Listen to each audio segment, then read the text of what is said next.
বাংলাদেশে জারি করে দেব, জোরে বলা যাবে না? তো মানুষ যদি ভোটে জেতায় তার মানে মানুষ তো চাইলো হ্যাঁ কোরআনের আইন জারি হোক। কোরআনের আইন মানে কি? চুরি করলে হাত কেটে দেবে, আর ভয়তে চোরেদের জান কাঁপবে। তাহলে এদের দরকার নেই, তো হাত পাত কেটে দেবে। কিনি বাংলাদেশে ভোট হয়েছে না আজকে? এই পাশে তো বাংলাদেশ ভোট হয়েছে, সব জায়গায় ভোট হয়েছে। তবে ওই দাঁড়িপাল্লা ওই দলটা মনে হচ্ছে বেশ ভালো রেজাল্ট করতে পারে। ওই দলটার নাম কি তো কি জানি, জামাতে ইসলামী মনে হচ্ছে জানো। তো এই এদের একটা আইডিওলজি আছে, এদের বক্তব্য আমরা যদি আগামীতে ক্ষমতায় আসি, ধীরে ধীরে মানুষকে বুঝিয়ে সুজিয়ে, মানুষকে সইয়ে, মানুষ দেখবে একটার পর একটা দেখবেন, তো মানুষের চাহিদা মোতাবেক আমরা কোরআনের আইন বাংলাদেশে জারি করে দেব, জোরে বলা যাবে না? তো মানুষ যদি ভোটে জেতায় তার মানে মানুষ তো চাইলো হ্যাঁ কোরআনের আইন জারি হোক। কোরআনের আইন মানে কি? চুরি করলে হাত কেটে দেবে, আর ভয়তে চোরেদের জান কাঁপবে। তাহলে এদের দরকার নেই, তো হাত পাত কেটে দেবে। একজন ছিটকে চোরের হাত কাটা যাবে, আর আরেকজন রাজভবনে বসে কলমে চুরি করলেও ওর কি হাত থাকবে না? যাবে, দুজনেরই হাত কাটা যাবে। একটা বড় যন্ত্রের যদি হাত কাটা পড়ে, তাহলে আজ যা ছোট ছোট খুচরো আছে ওরা চুরি করবে? তো এমনি চুরি বন্ধ হয়ে যাবে না? এমনি তো বন্ধ হয়ে যাবে, তখন আর কোথায় চুরি থাকবে? তো তারা একটা আইডিওলজি নিয়ে রাজনীতির ময়দানে এসেছে যে কোরআনের আইন যদি সমাজে প্রতিষ্ঠিত করা যায়, মানুষ শান্তিতে, মানুষ সুখে শান্তিতে সব কিছুতে তারা চলতে পারবে, জোরে বলা যাবে না সুবহানাল্লাহ? আপনাদের কি মনে হয় কোরআনের আইন আসলে মানুষ সুখ পাবে কি পাবে না? মানুষ সুখ পাবে। আল্লাহর কোরআনের প্রতি কি বিশ্বাস নেই? মানুষ সুখী হয়ে যাবে, চুরি থাকবে না, ডাকাতি থাকবে না, ঘুষ থাকবে না, দু নম্বরই থাকবে না। পুলিশের কাছে গেলে আগে, এখন আমাদের এই রাজ্যে যে কোনো অফিসে যান, মাল পিছন দিয়ে না দিলি সই হয় না, কাজ হয় না, কি হচ্ছে না? তা আগামীর বাংলাদেশ যদি এই দাড়ি পাল্লাটা আজকে রাত্রি বোঝা যাবে কারা পাচ্ছে টাচ্ছে, যদি পেয়ে যায় তাহলে এই অফিসারদের খবর আছে, মাল নিয়ে তারপর সই করা ওদের খবর হয়ে যাবে। তবে জানি না এটা তাদের বক্তব্য কতটা সফল হবে, সেটা সময় কথা বলবে। তবে তাদের আইডিওলজি এটা, তারা এই রকম সমাজ বানাতে চাইছে। আমার নিবেদন, আমরা ভারতবর্ষের মানুষ, আমরা হয়তো এই রকম দিন দেখব না, তবে আমরা তাই বলে কি কোরআন ছেড়ে দিয়ে পথ চলবো? কোরআনের আইন আমরা মানবো কি মানবো না? আমাদের তো আমাদের মতো করে কোরআনের আইন মেনে নিতে হবে, এবং কোরআনের আইনটাকে যারা নিভিয়ে দিতে চায় তাদের বিরুদ্ধে জিহাদ ঘোষণা করতে হবে। তারা কোরআন এখান থেকে মুছে দিতে চায়, উৎখাত করে দিতে চায়, যে সমস্ত দল ক্ষমতাবান তাদেরকেই মুছে দিতে হবে। সেই লড়াই জীবন দিয়ে হলেও করতে হবে, তারই নাম ঈমান। নবী আমার বলেছিলেন, ও আমার সাহাবীরা, ইসলামকে প্রতিষ্ঠিত করার জন্য আল্লাহ পাক আমাকে পাঠিয়েছেন। আল-ইয়াওমা আকমালতু লাকুম দীনাকুম ওয়া আতমামতু আলাইকুম নি'মাতি ওয়া রাদিতু লাকুমুল ইসলাম দীনা।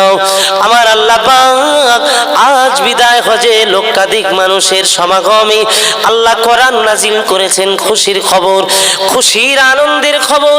আল-ইয়াওমা আকমালতু লাকুম দীনাকুম ওয়া আতমামতু আলাইকুম নি'মাতি ওয়া রাদিতু লাকুমুল ইসলাম দীনা। আজ আমার আল্লাহ জানিয়ে দিয়েছেন আমাকে, ইসলামকে আল্লাহ পাক পরিপূর্ণ করে দিয়েছেন। একবার জোরে হবে না? আরো একবার জোরে বলুন সুবহানাল্লাহ। ইসলামের আর কোনো কিছু বাকি নাই, সব নিয়ামত আল্লাহ পাক ভরিয়ে দিয়েছেন। যত নিয়ামতের প্রয়োজন সব নিয়ামত দিয়ে দিয়েছেন, সব নিয়ামত আমরা পেয়ে গিয়েছি গো।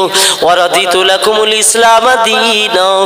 আল্লাহ পাক ইসলামকে দিন হিসাবে আল্লাহ মনোনীত করে নিয়েছেন। কোন দল ভারতবর্ষে, তামাম পৃথিবীতে যত দল আছে, যত ইসলাম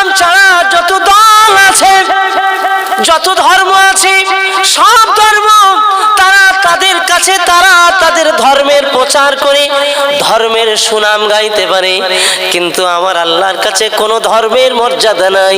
আমার আল্লাহ পাক জানিয়েছেন ওয়ারাদিতু লাকুমুল ইসলাম দীনা, একমাত্র ধর্ম হলো ইসলাম। জোরে বলুন, আরো একবার জোরে বলুন সুবহানাল্লাহ। বাকি যা ধর্ম আছে সব মানুষের বানানো, সেগুলো আল্লাহর কাছে বিন্দু মাত্র কোনো মূল্য নেই। আপনি অন্যের ধর্মের বিরুদ্ধে আপনি নয়, আমি নয়, কেউ নয়, আমরা। তবে অন্যের ধর্মের শ্রদ্ধা করতে গিয়ে নিজেরা সেই ধর্মের কার্যক্রম যদি আপনি করে থাকেন, তাহলে জেনে রাখবেন ইসলাম থেকে আপনি খারিজ হয়ে গেলেন। সেই ধর্মের কার্যক্রম যদি আপনার দ্বারা হয়, ইসলাম থেকে আপনি সরে গেলেন। ঘরে ঘরে সরকার রে, সরকার বরকার আমরা বুঝি না, আমরা বুঝি কোরআন, আমরা হাদিস বুঝি। সরকার আছো, তুমি দেশ পরিচালনার দায়িত্ব নিয়ে থাকো, ওটা তোমার সম্মান রাখি, সম্মান করি। তাই বলে আমাদের ঈমান নিয়ে তোমরা খেলা করবে, তখন তো আমরা ছেড়ে কথা বলবো না। সরকার ঘরে ঘরে পুজোর সব ওই খাদ্য পাঠিয়ে দেবে, পুজোর খাদ্য পাঠিয়ে দেবে হিন্দু মুসলিম সকলের। মুসলমানরা কি ঠিকে নিয়ে আছে নাকি? আরে মুসলিমরা বুঝলো না। মুজাদ্দিদে জামান দাদা হুজুর ওসিয়াত নামায় বসিরহাট আল্লামা হুজুর লিখেছে, পুজো পার্বণের মাল খাওয়া হারাম, খেলে ঈমান চলে যায়। বাংলার এত আলেম উঠে পড়ে প্রতিবাদ করলো না কেন? করা দরকার ছিল না? ছিল না? বড় বড় সব মুফতি, বড় বড় সব মাদ্রাসার মুহাদ্দিস, কেউ প্রতিবাদ করেন কেন? কারণ কি? কারণ হচ্ছে দেখছে পিছনে লেজ নেই, ভয়তে আর কেউ কিছু বলে। যাই হোক, এভাবে ইসলামকে মাটির সঙ্গে মিশিয়ে দেওয়া হচ্ছে, ইসলামকে মাটির সঙ্গে শেষ করে দেওয়া হচ্ছে। মনে রাখবেন, আগামীতে আপনার কবর নিকটে। সব কথা এই জায়গায় আপনাকে মেনে নিতে হবে যে আপনার কবর কিন্তু একদম দূরে নয়, নিকটে আছে। কবরে যখন আমাকে যেতে হবে, আসিয়া তো ফেরাউনের বাড়ি, ফেরাউনের ঘরে ছিল, কিন্তু আসিয়া জান দিয়েছে, ঈমান দেয়নি। ঠিক কিনা জোরে বলেন? আম্মা জান আসিয়া জান দিয়েছে, ঈমান দেয়নি। আল্লাহ পাক রব্বুল আলামিনের নবী, আবার আপনার নবী নূর নবী হাবিবুল্লাহ সাহাবীরা জান দিয়ে দিয়েছে, ঈমান কেউ দেয়নি। হযরতে বেলালের কথা যদি আপনাদেরকে শোনাই, হযরতে বেলাল রাদিয়াল্লাহু তাআলা আনহুর জান দেওয়া ও নওজোয়ানেরা, যুবকেরা, হযরতে বেলাল হুজুর নিজের জীবনটা দেওয়ার জন্য তৈরি হয়েছিলেন। টালতে টালতে মরুভূমির উত্তপ্ত বালুর উপর দিয়ে হযরতে বেলাল হুজুরকে এত কষ্ট দেওয়া হলো। সাহাবী হযরতে আবু বকর এসে বললেন, এ মক্কার কুফফারেরা, কত টাকা দিলে বেলালকে বেচবে বলো? হাবশী বেলাল বলল, 1000 দিরহাম দিতে হবে। 100 না 1000 দিরহাম দিয়ে কিনে নিয়ে হযরতে বেলালকে চলে গেলেন।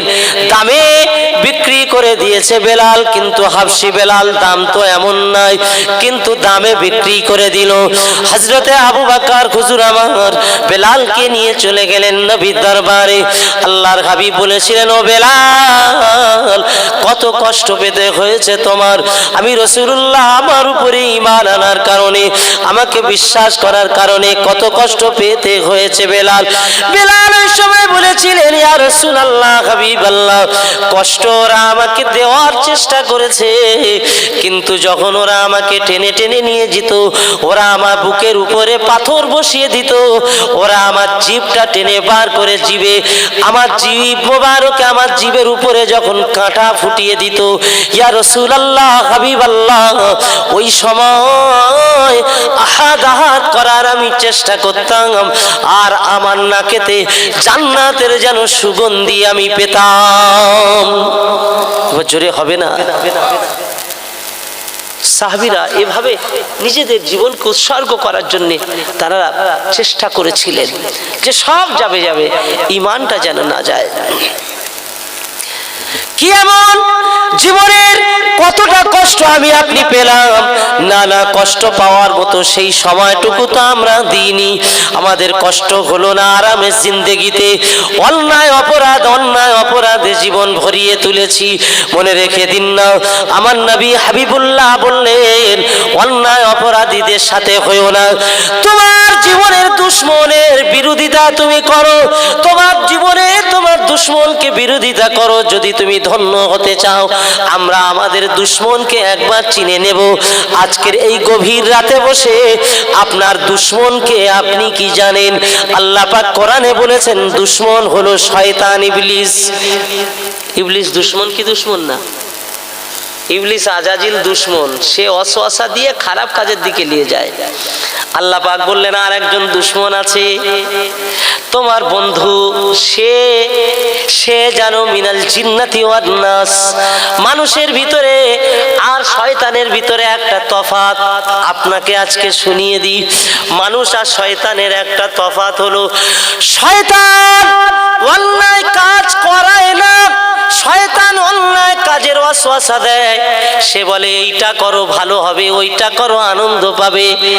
আর এই অন্যায় কাজ করাই হলো মানুষের ভিতরে এক শ্রেণীর মানুষ। আমার বন্ধু আমাকে অন্যায় কাজে নিয়ে গেল, শয়তান ওয়াসওয়াসা দিল আর বন্ধু সাথে করে নিয়ে গেল। নবী বললেন শয়তানের থেকে তোমার এই বন্ধুটা আরো বড় শয়তান। যে ওয়াসওয়াসা দিল ও বড় না যে করালো সে বড়? তাহলে শয়তান এক দুশ্মন, বন্ধু আছে অনেক যে চল ওখানে এইটা করতে হবে। যত খারাপ কাজে আমাদের সামিল হওয়ার পিছনে আমাদের বন্ধুদের অবদান আছে। অন্যায় পথে সামিল হওয়ার পিছনে যে বন্ধুদের অবদান, আপনার ওই বন্ধুটা আপনার দুশ্মন, শয়তানের থেকে আরো বড় দুশ্মন। নবী আমার বললেন আর একটা শয়তান, আর একটা দুশ্মন তোমার আছে। তিন দুশ্মন, সকলের মোকাবেলা তুমি করো। ইন্নান নাফসা লাআম্মারাতুম বিসসু ইল্লা মা রাহিমা রাব্বি। আরো একজন দুশ্মন হলো তোমার নফস, যেটা দিল, যেটা অন্তর। এই অন্তরের তিনটে স্তর। অন্তরের কটা স্তর বললাম? তিনটে স্তর। আল্লাহ পাক বললেন তিন স্তরের তুমি কোন স্তরে, মাঝের না প্রথমের না শেষের, তোমাকে ঠিক করে নিতে হবে তুমি কোন স্তরের। আল্লাহ পাক বললেন এক স্তর হলো তোমার দুশ্মন। ইন্নান নাফসা লাআম্মারাতুম বিসসু, নফসে আম্মারা সব সময় তোমাকে আল্লাহ থেকে দূরে সরিয়ে নিয়ে যেতে চায়। সে বলে না আজান ভালো লাগে না। নফসে আম্মারা তোমার দিল, তোমার অন্তর, যেটাকে আল্লাহর ভাষায় নফস বলা হয়। সেই নফস তিনটে ক্যাটাগরিতে, তিনটে স্তরে ভাগ। এক ভাগ সে বলে না আমাকে এখনো সময় আছে, বয়স আমার কম, এখন দাড়ি রাখা যাবে না। বয়স আমার কম, এখন পাঞ্জাবি পরা যাবে না। বয়স আমার কম, এখন নামাজ রোজা অত হজ যাকাত করার সময় নেই, এখন কামাবার সময়। কি সময়? কামাবার সময়। কেইবেনি পরে করবো না, এরকম বলে না? বলে না পরে হজ করে নিয়ে ঠিক করলো বলো। এটা কে বলে? এই শিক্ষাটা দেয় কে? ওই ভিতরের ওই নফসটা, ওই দিলটা। ও বলে এই এখন সব বয়স কম, এখন শালিদের নিয়ে একটু ঘোর, এক্ষুনি কেন ওইসব ঝামেলা করতেছিস? দাড়ি রেখে একদম 1.5 হাত দাড়ি, তোর ভালোবাসবে কেউ? দাড়ি রাখা কি বলেন? বলেন দাড়ি রাখা বসিরহাট হুজুর বলেছেন ফরজ। কি? এক মুষ্টি রাখা সুন্নাত। আরবে গিয়ে হুজুর কেবলা যা ওয়াজ নসিহত করেছিলেন তার প্রতি অর্ধেকটা সময় শুধু দাড়ি নিয়ে ওয়াজ করেছিলেন। বলবেন না সুবহানাল্লাহ? তাহলে এর গুরুত্ব আছে না নাই? এর গুরুত্ব না থাকলে হুজুর আরবে গিয়ে ওই ওয়াজ করবে কেন? আল্লাহ আকবার। তো এখন আমরা কেন রাখি না? আমরা রাখি না আমাদেরকে ওই অন্তর, দিল, নফসে আম্মারা যাকে বলা হয়। ও বলছে এখন বয়স কম, এই সময় রেখে লোক সব তো টিটকেরি করবে, বলবে জঙ্গি ফঙ্গি, ও সব তো রাস্তাঘাটে চলতি হয়, সব রাখিস নি। ও কিন্তু বুঝিয়ে দিলে আর একটা নফস আছে, এর নাম হলো নফসে লাওয়ামা। এ হলো বিবেকদার, বিবেককে জাগ্রত করে দেয়। বলে না, লোকে যা বলে বলুক, আমাকে কোরআনের মাহফিলে যেতে হবে, লোকে যা বলে বলুক, আমাকে ভালো কাজে থাকতে হবে। ও বিবেক জাগ্রত করে, ওর নাম লাওয়ামা। ও বলে না না, ভালো কাজের দিকে আমাকে সাহায্য করতে হবে, মাদ্রাসায় আমাকে সাহায্য করতে হবে, দিনের পথে আমাকে থাকতে হবে, দাড়ি আমাকে রাখতে হবে, 5 ওয়াক্ত নামাজ আমাকে পড়তে হবে। বিবেককে জাগ্রত করে। আযান হয়েছে, মসজিদে যেতে হবে। বিবেক জাগ্রত করার নাম যে নফসটা, তার নাম হলো লাওয়ামা। আজকের থেকে মনে রাখেন, লাওয়ামা তার নাম। সে বলতে থাকে, চলো না চলো না, আযান হয়ে গেছে। কোন দিন ফজরের নামাজ তুমি পড়বে না? তোমার জোহরে যদি তোমার ঘোষণা হয়ে যায় তুমি মৃত, তোমার জানাজা হবে, আর কিছু করার থাকবে না। এখন আর দেরি করো না, ফজরে মসজিদে চলো। ওই বিবেক বলে, যদি মনে করেন ওই বিবেক আপনাকে এই কথা বলছে না, যেদিন থেকে দেখবেন ওই বিবেক আপনাকে এই কথা বলছে না, তাহলে জানবেন আপনি মুরিদ হয়েছেন ওই নফসে আম্মারার। কার মুরিদ? হ্যাঁ, যে বলে এখনো সময় আছে, এখন আবিজাবি করেলে ওর মুরিদ। এখন আপনারা ঠিক করে দেখেন, আমরা যারা আছি, আমরা এখন কার মুরিদ কার মুরিদ নয়। আমার নিজের ভিতরে 3টে স্তর আছে নফসের, 3টে স্তরের ভিতরে আপনি আমি কার মুরিদ। মাশাআল্লাহ, আলহামদুলিল্লাহ। আমরা নিশ্চয়ই আমরা আমাদের পরিচয়টা এখানেই পেয়ে যাব। একটু তাকবীর দেন তো, নারায়ে তাকবীর। শয়তানকে আরো একবার তাড়িয়ে দেন, নারায়ে তাকবীর। পৃথিবীতে কেউ স্থায়ী হয় না, হোক না সে ফেরাউন কিংবা নমরুদ, এইভাবে চিরকাল রয় না। পৃথিবীতে কেউ স্থায়ী হয় না, হোক না সে ফেরাউন কিংবা নমরুদ, এইভাবে চিরকাল রয় না। চলে যায় সব, ছেড়ে যেতে হয়, মৃত্যু মানে না কারো পরিচয়। সব রাজা মহারাজা, সব রাজা মহারাজা আর মহাবীর, মৃত্যু কাউকে যে অবকাশ দেয় না। ফেরাউন শেষ তো ছিল না, ফেরাউন শেষ তো ছিল না, মৃত্যু তাকেও ছেড়ে দিল না।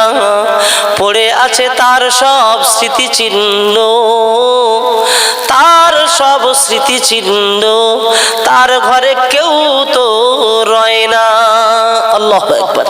ফেরাউনের ঘরে কি আর কেউ থাকে? সব স্মৃতিচিহ্নগুলো আছে, ফেরাউন কিন্তু নেই। ফেরাউন অনেক কিছু ভেবেছিল, দুনিয়ায় থাকবো, খাবো, আল্লাহ হয়েছি, সবাই আমার কদম তলে বসে থাকবে, সব ভেবেছিল। মিশরটাকে সাজিয়েছে নিজের মতো করে, রাজ দরবার, খোদাই দাবি করেছে দুনিয়ায়। তার সামনে কথা বলার মতো, পিছনে বলার মতো কেউ জন্ম নেয়নি। কিন্তু মুসা আলাইহিস সালামের অবাধ্য হওয়ার কারণে আল্লাহ তার নীল দরিয়াতে, আল্লাহর হুকুম না মেনে নেওয়ার কারণে নীল দরিয়াতে অতল তরে বেজ্জতির সঙ্গে আল্লাহ তার মৃত্যু দিয়েছে। দিয়েছে না দেয়নি? মৃত্যু তার হয়েছে। তার স্মৃতিগুলো আছে, কিন্তু তার ঘরে আর এখন কেউ থাকে না গো। স্মৃতি সব থেকে যাবে, কিছু করে যেতে হবে আমাদের, কিছু রেখে যেতে হবে আমাদের, আদর্শবান চরিত্রবান হয়ে যেতে হবে। প্রিয় বাজার ভাইরা আমার, ও আমার আম্মা জানেন, বড় লজ্জার কথা, বড় শরমের কথা। আজ দুনিয়ায় আমার মায়েদের দিকে তাকালে বড় লজ্জা লাগে। আমার মায়েরা কোন মুখে আপনি কথা বলবেন? এখন যদি আপনি অন্যায়ের সঙ্গে যুক্ত হয়ে যান, সুদের সঙ্গে যুক্ত হয়ে যান, আপনি যদি খারাপের সঙ্গে যুক্ত হয়ে যান, আপনার ঘরে সতী সাদী নারী আসবে না, আপনার ঘরে সুন্দর ছেলে আপনার ঘরে আসবে না। আল্লাহ অত ইজ্জু মান তাশা, অত জিল্লু মান তাশা, আল্লাহ যাকে মন চায় ইজ্জত দেয়, আল্লাহ যাকে তা চায় না তাকে ইজ্জত দেয় না। আল্লাহ পাকের একটা ওয়াদা আছে, বান্দারে আমি একটা ওয়াদা করে নিয়েছি বান্দা, এ বান্দা তুই যদি আমার হুকুম মেনে নিস, আমার নামাজে তুই যদি শরীক হয়ে যাস, আমার ইবাদতে শরীক হোস, আমি আল্লাহ তো জিম্মাদার হয়ে যাব।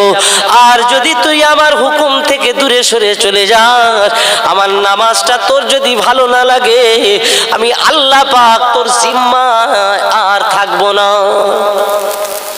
আল্লাহ যদি কারো দায়িত্ব ছেড়ে দেয়, আল্লাহ যদি কারো যদি বলে তোর দায়িত্ব আর আমার নাই, তাহলে সে কি সফল হতে পারে? রাতের বেলা বালিশে মাথা দিয়ে একবার ভেবে দেখবেন, আমার আল্লাহ তার দায়িত্ব থাকবেন না যে আল্লাহর হুকুম মানে না। মা আমার, আজ দুনিয়ার জমিনে আপনারা যদি মনে চান আপনার স্বামীকে সহজে আপনি নামাজি বানাতে পারেন, আপনি যদি চান আপনার ছেলেকে সহজে আপনি নামাজি বানাতে পারেন, মা যদি চায় তার কন্যাকে নামাজি বানিয়ে দিতে পারে, মায়ের হাতে 80% ক্ষমতা আছে বাপের তুলনায়, ঠিক না ভুল বলে? বাপের থেকে মায়ের ক্ষমতা বেশি। স্বামীকে নামাজি দিনদার বানানোর পিছনে স্ত্রীর অবদান যদি থাকে তাহলে সহজে সে ভালোর দিকে চলে আসবে, কিন্তু সেটা কই আমাদের? ফিরে আসুন, চলে আসুন, পা দুটো জড়িয়ে ধরে বিনয়ের সঙ্গে আল্লাহর দিকে তাকিয়ে বলতে চাই, আল্লাহর হাবিব নবী আমার কত কষ্ট করে, রাসূল আমার কত কষ্ট করে দাল্লাল মুবারক শহীদ করেছে আমার রাসূলুল্লাহ, তায়েফের ময়দানে আমার রাসূলুল্লাহ দান্দান মুবারক উহুদের ময়দানে শহীদ হয়ে গেল।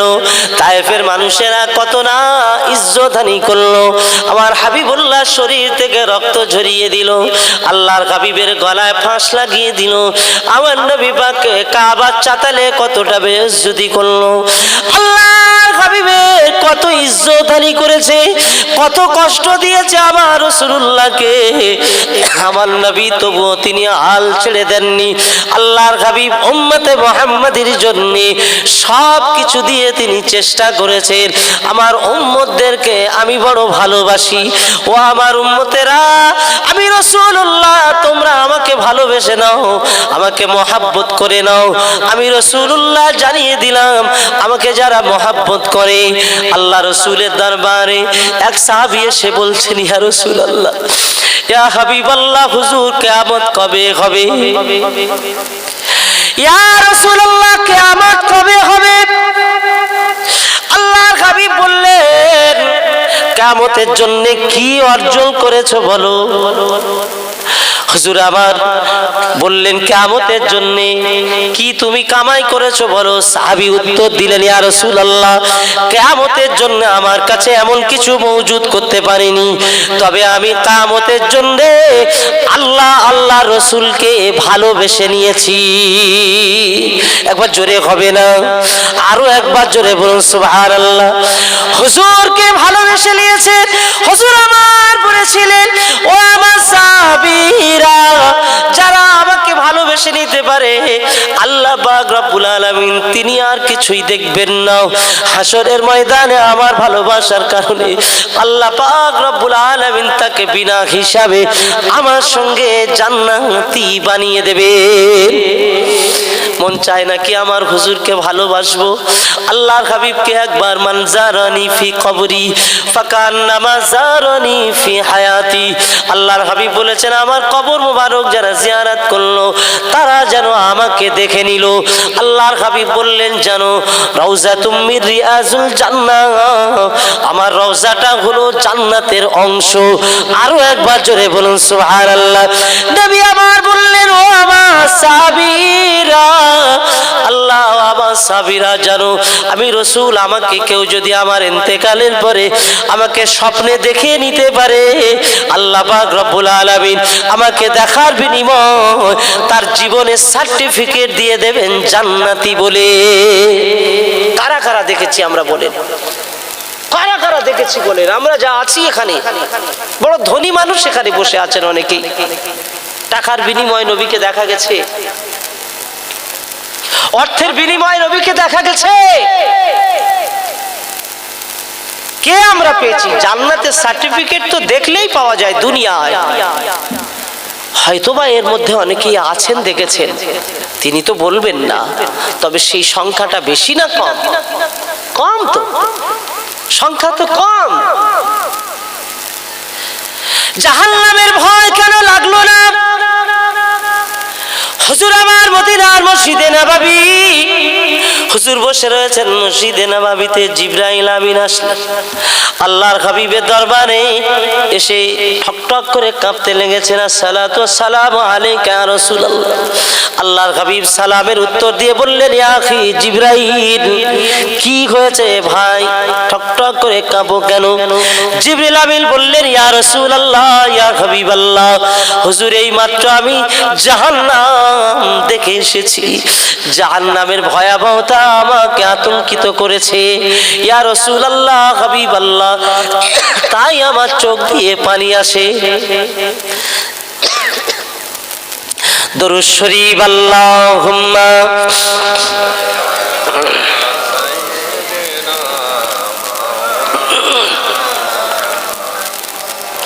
ওয়া আলা আলি সাইয়্যিদিনা।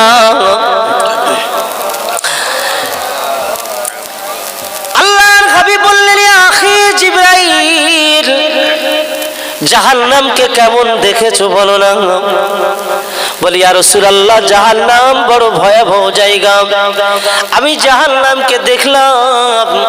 জাহান্নাম 7 স্তরে ভাগ করা আছে, 7টি দরওয়াজা। ইয়া রাসূলুল্লাহ, হাবিবাল্লাহ, ওই জাহান্নামের এক দরওয়াজা দিয়ে অপর দরওয়াজা পর্যন্ত 500 বছরের সময় লেগে যাবে। হুজুর, জাহান্নাম এত ভয়াবহ। হুজুর, আল্লাহ পাক রব্বুল আলামিন জাহান্নামে একটা পাথর ফেলে দিয়েছে জাহান্নামের দরওয়াজা থেকে। ওই জাহান্নামের দরওয়াজা থেকে একটা পাথর একেবারে শেষ জায়গায় গিয়ে পৌঁছাতে 70,000 বছর সময় লেগে গেছে। এত গভীর, এত গভীর জাহান্নামের ভয়াবহ জায়গা। ইয়া রাসূলুল্লাহ, হাবিবাল্লাহ, জাহান্নামকে যখন আল্লাহ পাক উত্তপ্ত করেছেন, জাহান্নামের আগুন যখন জ্বালিয়েছেন, 1000 বছর ধরে জ্বালানোর পরে জাহান্নামের আগুনটা সাদা হয়ে গেল। আবার আমার আল্লাহ জাহান্নামের আগুনটা 1000 বছর ধরে জ্বালালেন। আবার 1000 বছর ধরে জ্বালানোর পরে জাহান্নামের আগুনটা লাল হয়ে গেছে। ইয়া রাসূলুল্লাহ, আবার জাহান্নামের আগুনটা 1000 বছর ধরে আবার জ্বালালেন। 1000 বছর ধরে জ্বালানোর পরে জাহান্নামের আগুনটা কালো হয়ে গেছে।